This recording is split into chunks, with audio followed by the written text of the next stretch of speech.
आज आपण बनवतोय कोथिंबीर वडी, पण वेगळ्या स्टाईलमध्ये। 1 वाटी बेसन चाळून घेतलेलं आहे। त्यात 1 चमचा हळद, 1 मोठा चमचा ओवा, थोडंसं पाणी टाकून ह्याची पातळ कन्सिस्टन्सी होईपर्यंत ह्याला फेटून घ्यायचं। एका हीटिंग पॅनमध्ये 1 चमचा तेल टाकून त्यात 1 मोठा चमचा आलं लसूण मिरचीची ठेचलेली पेस्ट टाकायची।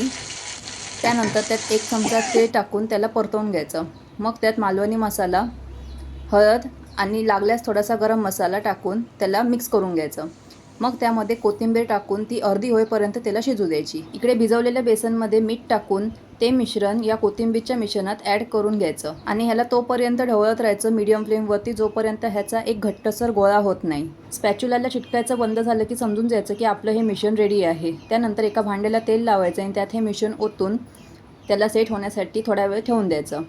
त्यानंतर ह्याच्या वड्या पाडून घ्यायच्या। दुसऱ्या बाजूला तेल तापत ठेवायचं आणि या कापलेल्या वड्या तेलात डीप फ्राय करून सर्व करायचे।